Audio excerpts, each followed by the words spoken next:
안녕하십니까. 2022년도 사단법인 대한상하수학회 미래상하수 기술과 정책 심포지움의 발표를 맡게 된 수원대학교 공과대학 건설환경전공의 이채영 교수입니다. 오늘 발표드릴 내용은 하수처리 시설의 패러다임 변화 및 미래상, 부제로서는 오염물질 처리에서 에너지 자원 회수, 보건 모니터링 및 시민소통 플랫폼이라는 제목으로 발표를 드리도록 하겠습니다. 자, 먼저 정부의 정책 방향에 대해서 한번 알아보도록 하겠습니다. 환경부는 2015년도 제2차 국가 하수도 종합계획을 발표하면서 미래 가치를 창출하며 안전한 국민 체감형 서비스를 제공하는 것을 비전으로 시민에게는 안전을, 생활에는 쾌적함을, 지역에는 활력을 주는 하수도를 목표로 삼고 있습니다. 제2차 국가 하수도 종합계획을 좀 더 구체적으로 살펴보면 하수 정책의 경제적 기회 창출 강화를 위해서는 R&D 투자 효율화 및 신성장 동력 발굴, 기술 융합을 통한 하수 기술 혁신을 도모하고 있습니다. 특히 R&D 투자 효율화 및 신성장 동력 발굴을 위해서는 4차 산업혁명 시대를 맞이해서 ICT와 같은 융합 기술 등 미래 유망 핵심 기술에 대한 중점 투자와 하수 처리장의 에너지 자립화, 그리고 하수 처리장에서 발생되는 부생가스 활용 공정 등 자원 에너지 순환형 하수 처리 시스템을 목표로 하고 있습니다. 하수 정책의 경제적 기회 창출 강화를 위해서는 하수 산업 경쟁력 강화와 하수 신시장 창출을 달성하고자 합니다. 특히 하수 신시장 창출을 위한 정책 방향으로는 첫째, 하수 재용의 합리적 확대, 두 번째, 하수 찌꺼기 감량화와 유용 활용 확대, 세 번째, 에너지 자립형 하수 처리 시설을 정책 방향으로 가지고 있습니다.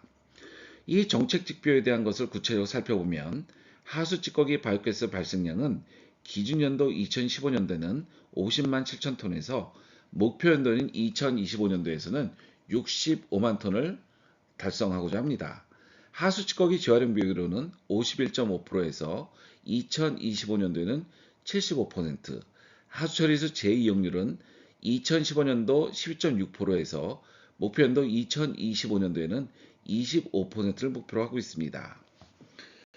특히 에너지 자립형 하수 처리를 위해서는 하수 처리 시설의 에너지 효율 진단, 그리고 폐열 이용, 바이오가스 활용 발전 등 재생에너지 활용, 그리고 하수처리 시설 에너지 통합 관리 시스템 구축을 추진하였고 할 계획에 있습니다.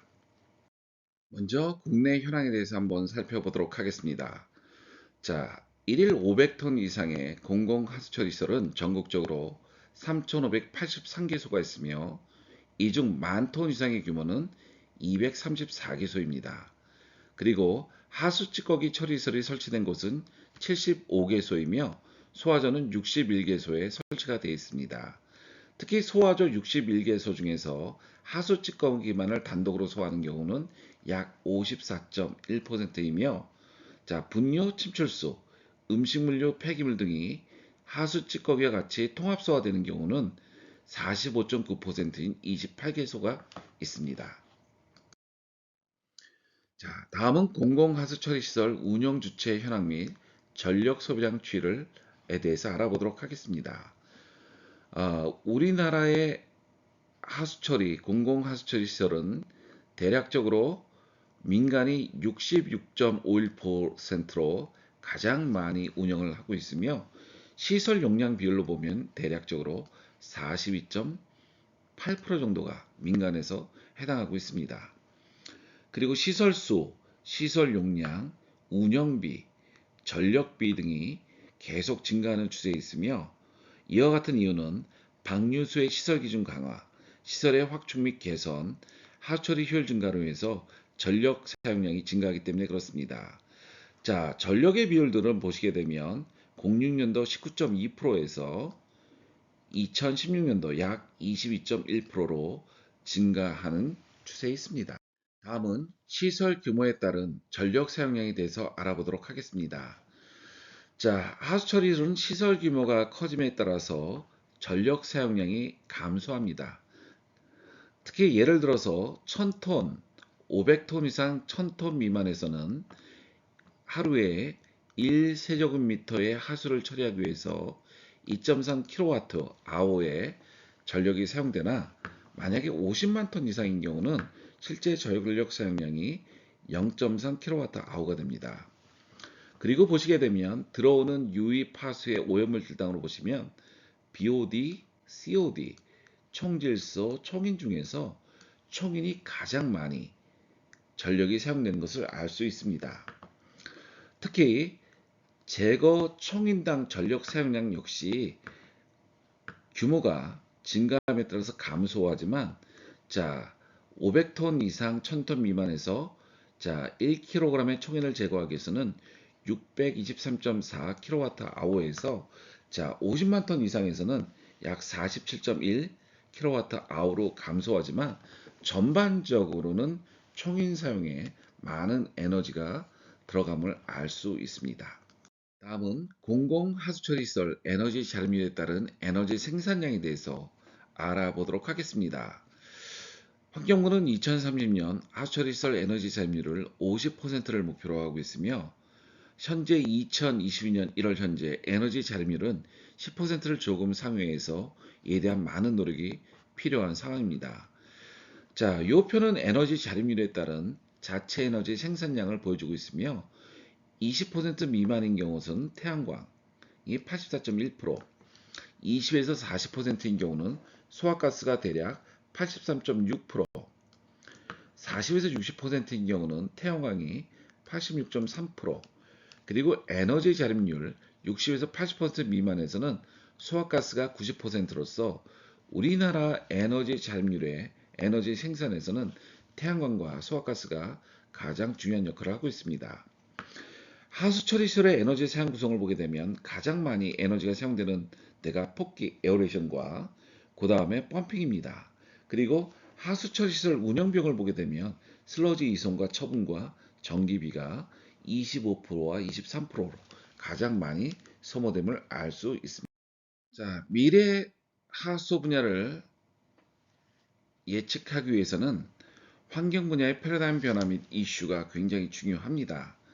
1차 산업혁명에서는 18세기 증기기관 기반의 기계화 혁명이 되겠습니다.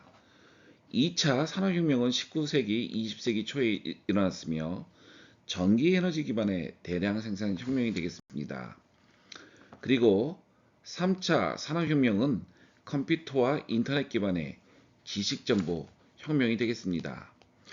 그러면 4차 산업혁명은 2016년 6월 스위스에 열린 다보스 포럼에서 다보스 포럼의 의장인 던 클라우스 슈밥이 처음 사용했습니다.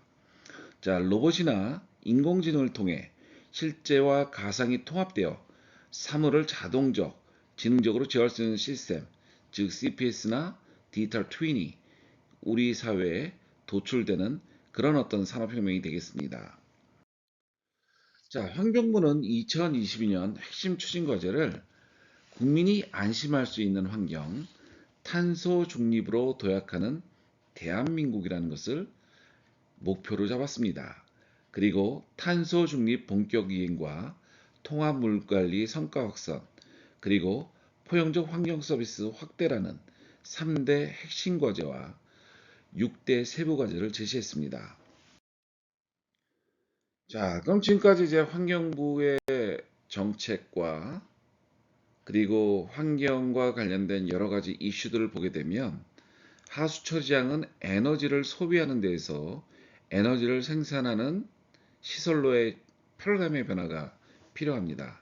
그리고 이미 유럽에서는 하수에 들어오는 여러 가지 카본들을 현기성 소화를 통해서 에너지를 생산하고 그리고 질소와 인등을 회수하고 그리고 가장 많은 산소, 즉 에너지가 소모되는 질소 처리 공정들을 전환을 통해서 에너지 포지티브한 웨스트워터 트리트먼트 플랜트를 도출하고 있습니다. 특히 서울시 같은 경우도 전력비의 절감, 소수력 발전소, 열회수, 그리고 태양광 발전, 소화가스, 슬러지 건조 등을 통해서 에너지 생산 및 자력화를 통해서 2030년 에너지 절약률 103%를 목표로 하고 있습니다. 자, 그러면 이런 상황을 봐서 미래 하수처 시설에 고려해야 할 중요한 사항들이 뭔지 알아보도록 하겠습니다. 1976년 최초의 청계천 하수처리 시설에서 자, 2017년 IW에서 상을 받았던 안양의 처리장처럼 어떤 경우에도 하수처리 시스템들은 정부에서 정한, 국가에서 정한 방류수 수질 기준을 만족해야 됩니다. 두 번째, 지금까지는 하수처량이 에너지 소모적이었다면 에너지를 생산할 수 있고 에너지 자립화가 가능하고 탄소 중립에 기여를 해야 되는 시설이 되어야 합니다. 세 번째, 4차 산업혁명을 맞이해서 하수처량에서 많이 나오는 데이터를 이용해서 인공지능과 같이 결부해서 CPS라든지 디지털 트윈을 통해서 하수처리 시스템이 뭔가 효율적으로 최적화되고 여기서 나온 데이터들이 시민과 소통할 수 있는 근거가 되어야 됩니다. 그리고 이 데이터들이 새로운 산업을 일으키는데도 되게 중요한 역할을 해야 됩니다. 최근에는 코비드19에는 팬데믹 현상이 일어났습니다. 따라서 이제 하수량은 단지 오염물질을 처리하고 에너지를 생산하는 시설을 지나가서 자, 이런 어떤 보건에 중요한 역할을 하는 시설이 되어야 됩니다. 그리고 님비 현상이 아니라 하수처리 시설들은 주민과 소통할 수 있고 주민과 같이 할 수 있고 그리고 이것을 바탕으로 새로운 산업들을 창조할 수 있는 주민 소통 시설이 되어야 될 것 같습니다. 자, 미래 하수처리 시설에서 고려할 5가지 사항에 대해서 한번 알아봤습니다. 먼저 그 중에서도 한번 데이터 부분과 인공지능 부분을 한번 알아보도록 하겠습니다. 하수처리 시설은 어떤 경우에도 방류수 수질 기준을 만족해야 됩니다. 그래서 여러 가지 단위 조역과 공정으로 이루어져 있는데, 자, 여기 보시는 바와 같이 침사지 펌프 설비부터 그 다음에 생물 반응조, 슬러지 소화 설비, 소독 및 방류 매놀에서도 여러 가지 항목들을 측정하게 됩니다. 자, 그런데 이것들이 단지 측정하는 것으로 끝나는 게 아니라 나중에 인공지능과 데이터를 이용하게 되면 공정의 최적화를 통해서 보다 효율적으로 비용 대비 효과적인 성능을 만족할 수 있게 하는 것이 중요합니다. 하수처리 시설에서 가장 분석이 되어 있지 않는, 모니터링이 되지 않고 에너지 자립화에 중요한 현기성 소화조 예를 한번 들도록 하겠습니다. 자, 현기성 소화조에서는 유입부, 유출부, 계측부, 가스 이송배관, 가스 순환부, 가스 저장소, 그리고 하부 인발부 여러 가지로 구분이 되어 있는데 실질적으로는 제대로 분석이 이루어지지 않고 있습니다. 그래서 저희가 이렇게 운전 현황을 알 수 있게끔 주기에 따른 분석 항목들을 쭉 이렇게 정부에 제시를 했습니다. 그리고 여러 가지 문제가 생길 수 있습니다. pH가 감소하거나 유출수의 고용물 농도가 증가하거나 즉 VS 제거가 안 되거나 스컷 및 발포 현상이 생기거나 소화가스 발생량이 감소하는 경우는 원인과 점검사항 그리고 판단, 조치사항에 대한 것들을 저희가 다 이렇게 한번 만들어 봤습니다. 자, 그런데 만약 이런 것들이 다 지금은 사람의 인력에 의해서 해야 되는데 이것들이 실제 센서와 제어에 의해서 된다면 특히 가장 미생물들의 증식계수가 낮아서 한번 고장나면 다시 회복시키는데 오래 걸리는 현기성 소화조의 안정성 향상에 매우 기여할 것으로 생각이 됩니다. 자, 그럼 이렇게 하수처량에서 나오는 여러 가지 데이터들은 결국은 현실과 가상을 같이 연결하는 CPS 또는 디지털 트윈을 만들어서 설계, 계획부터 설계, 건설, 유지, 운전에도 활용할 수 있고요. 그리고 특히 하수처량 같은 경우는 실제 운전이 제대로 되고 있는지 문제가 되고 있는지들을 알 수 있어서 보다 효율적으로 하수 처리장의 방류수 수질 기준을 만족할 뿐만 아니라 에너지 절감이라든지 자산 관리 그리고 운영의 효율화도 얻을 수 있게 됩니다. 자, 미래 하수 처리장은 실질적으로 하수 처리의 성능에 관련된 여러 가지 기기들의 자산 관리에도 이용을 할 수 있습니다. 예를 들어서 기기 노후화 시뮬레이션이라든지 설비 예측 시뮬레이션을 통해 가지고 적정하게 선제적으로 기기를 관리해서 기기의 효용성들을 높이거나 수명 연장을 통해서 안정적인 하수 처리에 기여할 수 있습니다. 자, 4차 산업혁명 이후 환경 분야에서도 여러 가지 패러다임 변화가 일어나고 있습니다. 특히 하수 처리 시설에 인공지능을 적용하는 관련 논문이 증가하고 있습니다. 한번 논문을 상세로 보게 되면 2015년도 이후에서는 인공신경망에 대한 논문이 급격하게 증가하고 있으며 뉴럴 퍼지들도 증가하는 추세에 있습니다. 즉, ICT 기술과 AI 기술을 적용해서 공정의 안정성을 확보하거나 공정별 운전, 매개 변수에 대한 능동적 대응 및 피드백 제어를 통해서 역시 공정의 안정성을 확보하는 또는 최적화하는 연구가 일어나고 있으며 이런 어떤 인공지능을 적용하는 경우에서는 하처리 공정의 안정성과 최적화에 매우 도움이 될 것으로 판단됩니다. 뭐 예를 들게 되면 이렇습니다. 실질적으로 여러 가지 유입수들을 분석을 통해서 어, 방류수의 수질을 예측하는 연구들이 2011년부터 있었습니다. 자, 그런데 이때 보시게 되면 자, 방류수 같은 BOD들은 온도, 강수량, 유입수량, COD, SSTN, 그리고 BOD 같은 경우는 실시간으로 되지 않아서 전일 BOD 등을 이용해서 이렇게 수질을 예측했는데요. 최근의 연구 결과에 의하면 실은 최근의 연구에서는 실질적으로 전일에 대한 BOD를 재지 않고 소프트 센싱을 이용한 기술들을 이용해서 유기물질, 질소, 인 등을 실시간 감시를 통해서 자, 머신러닝을 통하면 방류수 수질을 예측할 수 있어서 방류수 수질이 이상하게 나오는 경우 적절하게 대처할 수 있는 기술들이 연구되고 있습니다. 자, 이런 어떤 AI 기술들은 공정 최적화에도 매우 도움이 될 것 같습니다. 그리고 얘네들을 처리 방류수 수질 기준에만 목표로 하는 것이 아니라 운영비들과도 연계를 통해서 자, 방류수 수질을 가장 좋게 할 것이냐 아니면 방류수 수질 기준을 만족하면서 운영비 또는 전력비를 최소화할 것이냐 정할 수 있습니다. 예를 들어서 자, 외국의 경우 방류수 수질 기준을 만족하면서 송풍량을 절감하는 연구들이 있고 국내에서도 이런 연구들이 굉장히 많이 이루어지고 있습니다. 자, 예를 들면은 하수처리 시설에 송풍 에너지 절감 시스템을 도입하게 되는 경우는 자, 송풍 에너지를 5에서 한 15% 절감할 수 있고 방류수 수질은 초과하지 않고 초기 비용도 빠른 시일 내에 회수할 수 있는 것으로 알려져 있습니다.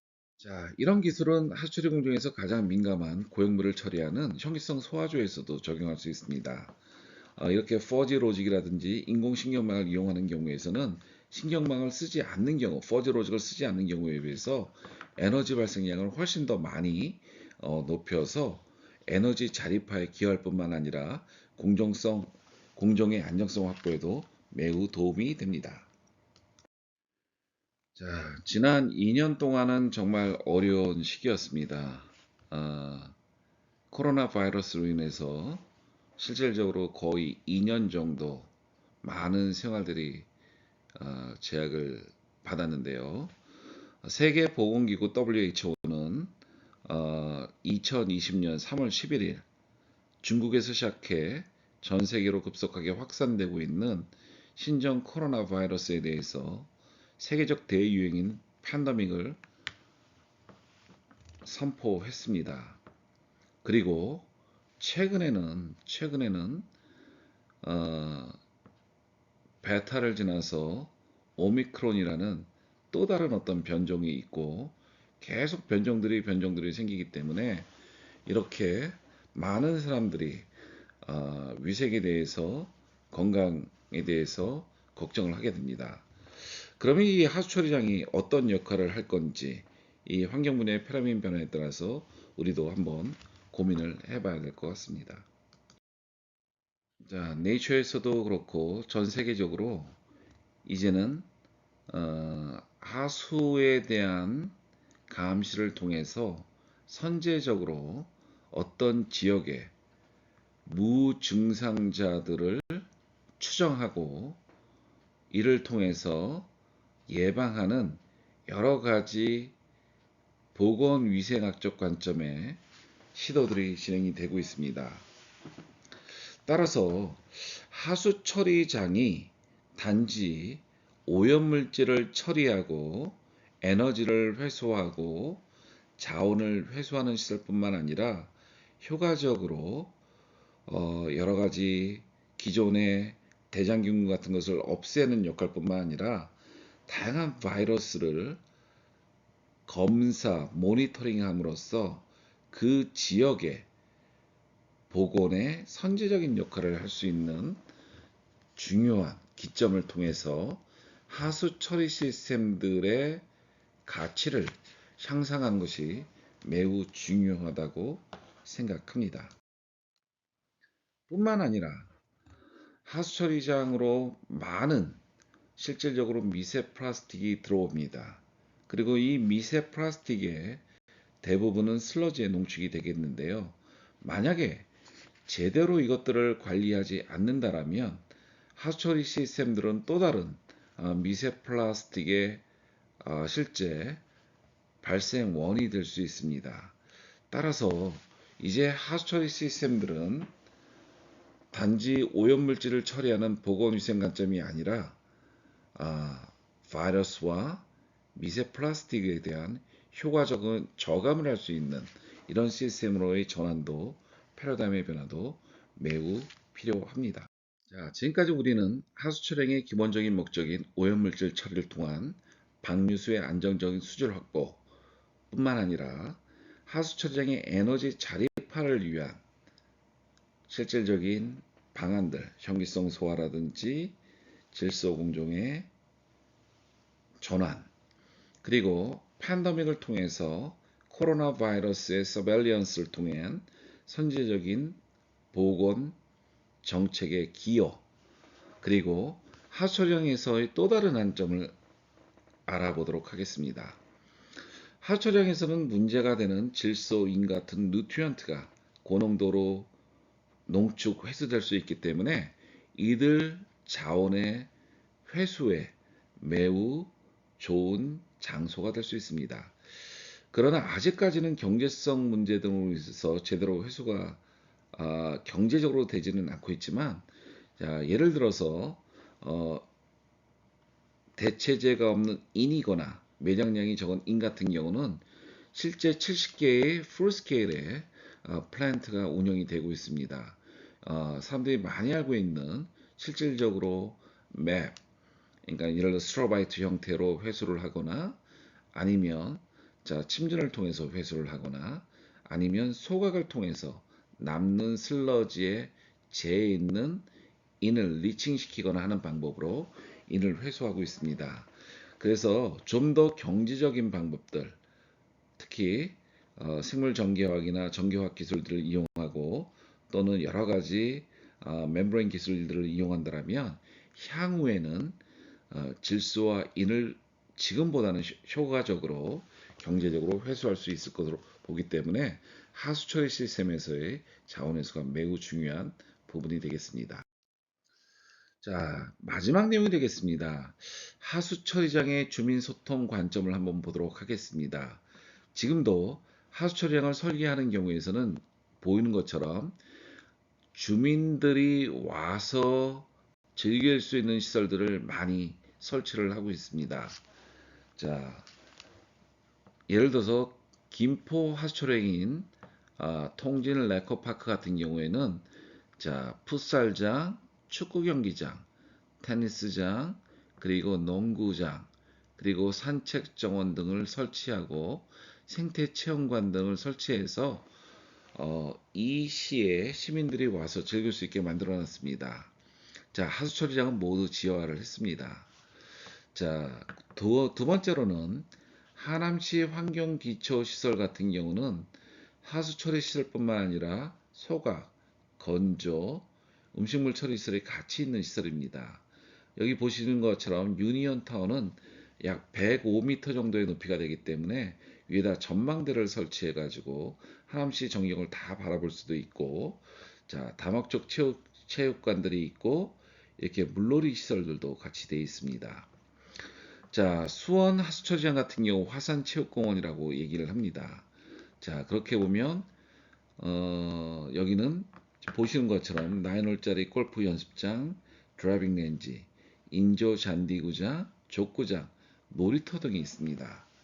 그리고 천안 하수처리장 시설 현대해석 같은 경우는 여기는 자전거 카페 등을 운영을 하고 있는데, 자, 하수처리장 같은 경우는, 자, 김포 하수처장 같은 경우는 아무래도 도심에서 좀 떨어져 있기 때문에 실질적으로 어떤 자연을 즐기는 지원이고, 수원 하수처장도 마찬가지입니다. 화성에 있기 때문에 조금 아파트라든지 주거 지역하고는 떨어져 있어서 스포츠를 즐기는 시설이 되어 있고요. 유니온파크는 그래도 주변에 근처에 스타필드라든지 아파트들이 있어서 여기는 뭐 여러 가지 주민들이 공원들을 이용하고, 특히 이 시설의 일부들은 하남시의 별관으로 이용이 되기도 합니다.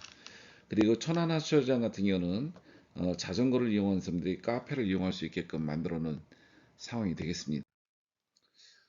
또 다른 주민소통 관점이라면 시흥 월곶 에코피아가 있습니다. 보시는 것처럼 야구장하고 그 다음에 테니스장, 워터 캠핑장, 워터파크, 그리고 눈썰매장이 있어서 현재는 코로나로 인해서 이용이 되지 않지만, 실질적으로 코로나 전에는 많은 시흥 시민들이 와서 즐겼지만, 아쉬운 것은 실제 하수 처리장에 방류수를 수영장 용수로 만든 것이 아니라 아직까지는 수돗물을 이용해서 사용을 하고 있습니다. 중랑물재생센터는 교육 차원에서 실제 서울 하수 과학관들을 운영하고 있습니다. 그래서 여러 가지 학생들의 과학과 관련된, 하수와 관련된 과학의 원리, 체험관 등을 이용할 수 있고, 실제 1층에서 3층으로 이렇게 테마파크들도 이용할 수 있고 공원들도 이용할 수 있는 좋은 예가 될 수 있겠습니다.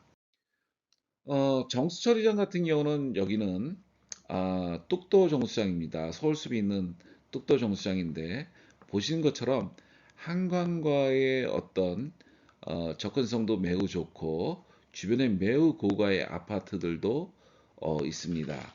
주상복합들도 있는데요.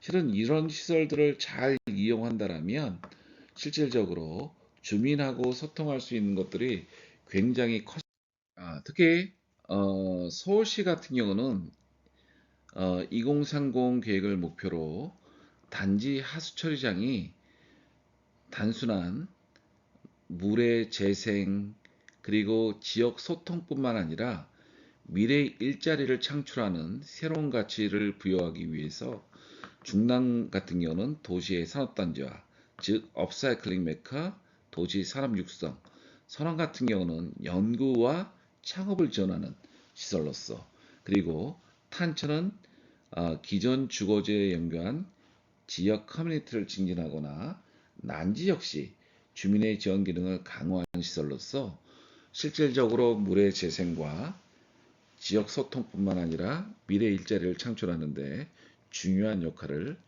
할 수 있을 것으로 믿습니다.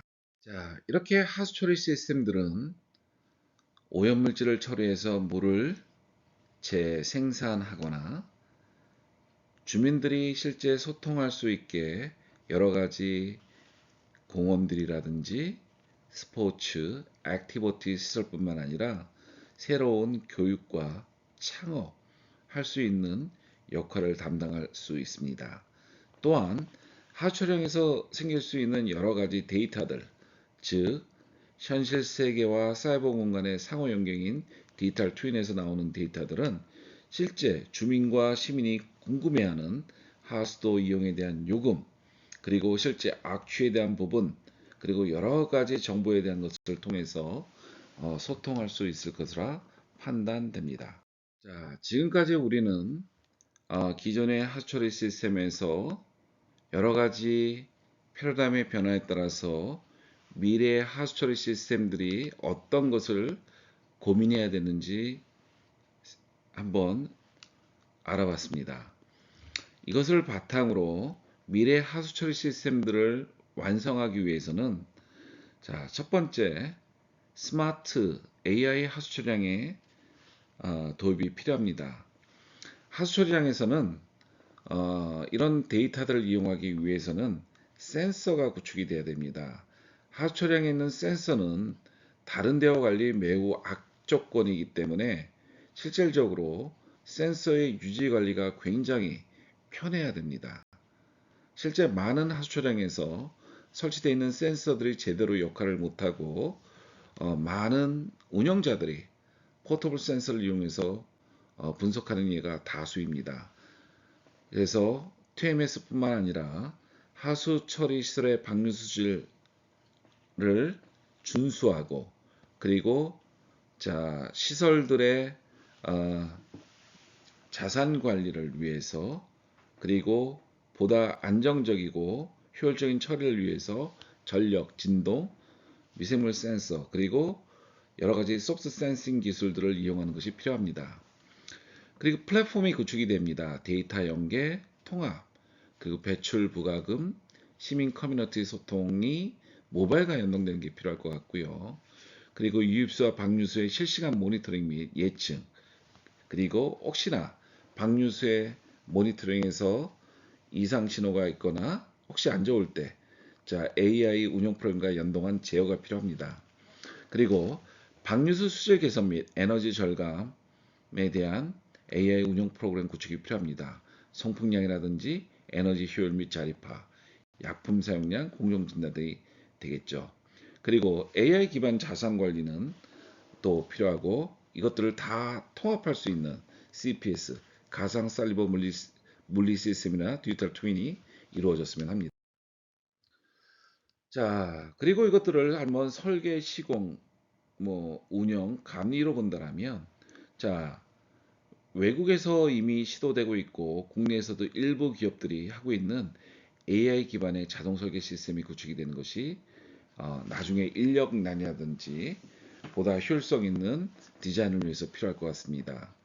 최근 많은 시공사에서 BIM으로 시공 및 감리를 하고 있기 때문에 실질적으로 우리도 실제 BIM 시공 감리가 되고 여러 가지 3D 프린터를 이용해서 이것들을 시공한다면 훨씬 더 효과적인 하초량 설계 시공 감리가 가능할 것 같습니다. 운영 면에서는 지금까지 얘기했던 사이버 가상 물리 시스템을 운영한다면 매우 효과적인 운영이 될 것 같습니다. 그래서 이제는 에너지가 굉장히 많이 사용되고 자원 회수가 되지 않거나 우리 주변에 하초량이 있기를 꺼려하는 그런 시설이 아니라 자, 지속 가능하게 안정적인 수질을 낼 수 있고 에너지 회수를 최대한하고 효과적으로 자원을 재생하고 그리고 실질적으로 감염병에 대한 감시를 할 수 있는 시설 그리고 선제적 대응을 할 수 있는 하수처리장 시설을 통해서 실질적으로 이 하수처리장 시설이 있는 경우에 종합병원이 있는 것과 같이 지가가 높거나 사망자 또는 감염률을 적게 하는 그런 시설이 되고요. 그리고 카본 발생량을 줄일 수 있고 시민이 참여할 수 있는 플랫폼 그리고 최종적으로는 가장 많은 땅을 갖고 있는 도시의 시설이기 때문에 공공시설이나 이런 것들이 예를 들어서 관공서의 일부라든지 여러 가지 경찰서라든지 이런 것들이 들어와서 같이 연계해서 이 나머지 잔여 부지를 최근에 문제가 되고 있는 주택, 부동산 가격 완화에 도움이 됐으면 하면서 제 발표를 마치고자 합니다. 긴 시간 동안 경청해 줘서 감사합니다. 이것으로 발표를 마치도록 하겠습니다.